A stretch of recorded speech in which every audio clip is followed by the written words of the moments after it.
da ke to na shaida na dace,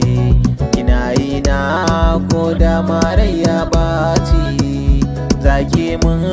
uzuri shi ya sani na nace. Ni dai ke ɗai ce zan waso yayya, da ni da ke mun ɗauko babbar hanya, za mu rayu da juna aniyarmu da kyawun niyya, za mu rufe sirrin juna bisa hanya. A wajen da kike ai ya zama dole a gani, sai na zo sannan zan samu sukuni. Fata na ni kullum kar da ki bar ni, tunda soyayya ke ce kika bani, sai na aure ki zan samu sukuni. Zotawa duk inda na je ki biyo ni,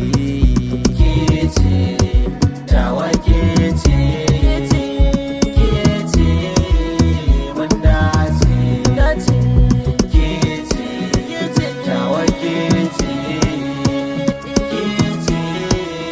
mun dace. Kin shiga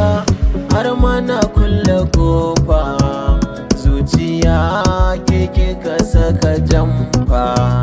na yi gamo da diya ta kwarai mai kyawun siffa,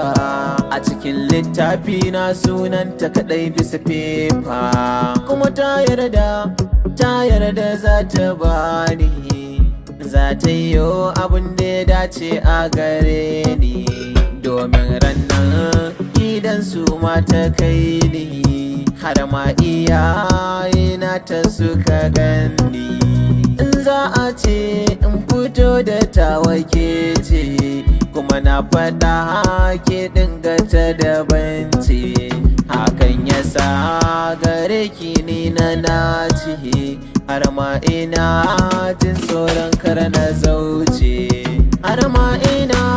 jin tsoron kar na zauce, saboda soyayya